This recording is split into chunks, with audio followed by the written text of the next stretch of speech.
महसूल वाढीसाठी दारूवरील कर वाढण्याची शक्यता आहे। तर दारू विक्रीस चाप लावत सरकार महसूल वाढवण्याचा प्रयत्न करणार।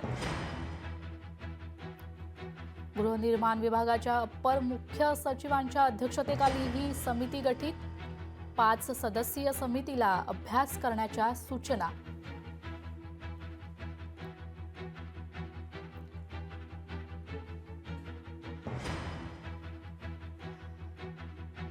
तर आपल्यासोबत आपले प्रतिनिधी चेतन ननावरे जोडले गेलेले आहेत। चेतन, याबाबत काय अधिकची माहिती आहे?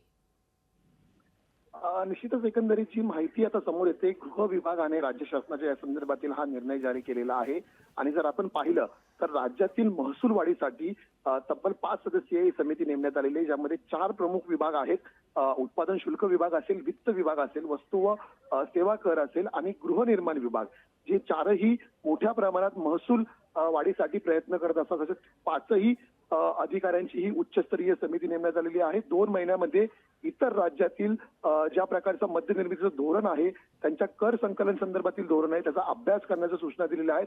आणि शासनाने कुठलीही टीका आपल्यावर होऊ नये म्हणून एक महत्वाची ओळ याच्यामध्ये ऍड केलेली आहे, ती म्हणजे चांगल्या आणि उपाययोजना आणि धोरणांचा अभ्यास करून ही समिती आपली शिफारस सुचवणार आहे, जेणेकरून कुठेही मद्य निर्मितीमध्ये वाढ न करता, मद्य विक्रीमध्ये वाढ न करता महसूल मात्र वाढवता येईल। त्यामुळे एकंदरीत जर आपण इतर राज्यांचा अभ्यास केला असेल तर निश्चितपणे कुठेतरी आता दारूच्या आयात करावरती वाढ केली जाऊ शकते। जे लायसन्सेस नेहमी जारी केले जातात त्याच्या शुल्कामध्ये वाढ केली जाऊ शकते, त्याच्या रिन्युअल शुल्कामध्ये वाढ केली जाऊ शकते। त्यामुळे तळीरामांसाठी राज्यातल्या ही महत्वाची बातमी मानली जाईल की कुठेतरी आता येत्या काळामध्ये दारू राज्यातील महागण्याची दाट शक्यता आहे। धन्यवाद चेतन, दिलेल्या माहितीबद्दल।